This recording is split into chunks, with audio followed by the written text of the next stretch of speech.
Maybe what we need to do is go back to what the Scriptures say and ask, what do the Scriptures say about giving? Because the Scriptures have a lot to say about giving. Not only the giving of our time, the giving of our money. So let's hear this story in Paul's second letter to the Corinthians.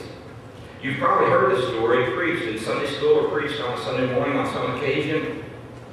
But let's look at it. We'll do this quickly, but let me share some thoughts with you from this. And let me read this from Eugene Peterson's translation of the Message. I think it comes across a little bit better for us in terms of our understanding. This is what Eugene Peterson writes. It says, friends, I want to report on the surprising and generous ways in which God is working in the churches in Macedonia. Fierce troubles came down on the people of those churches. It pushed them to their very limit.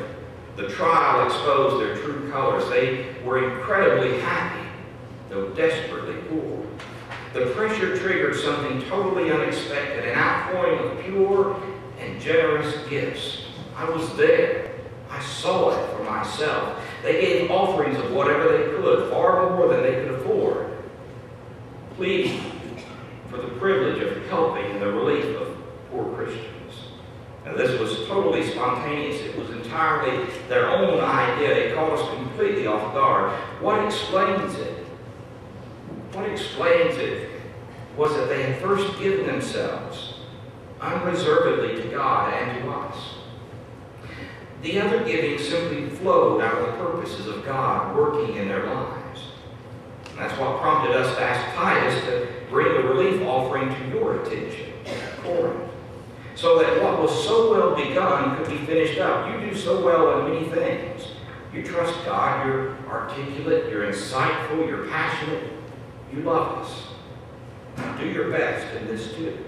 I'm not trying to order you around against your will, but by bringing in the enthusiasm of the Macedonians as a stimulus to your love, I'm hoping to bring the best out of you. You're familiar with the generosity of our Master, Jesus Christ. Rich as he was, he gave it all away for us. And in one stroke, he became poor, and we became rich. So here's what I think. The best thing you can do right now is finish what you started last year, not let those good intentions grow stale. Your heart's been in the right place all along. You've got what it takes to finish it up. So go to it. Once the commitment is clear, you do what you can, not what you can't. The heart regulates the hands.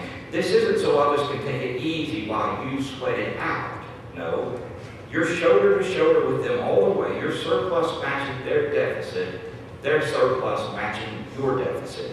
In the end, you come out even.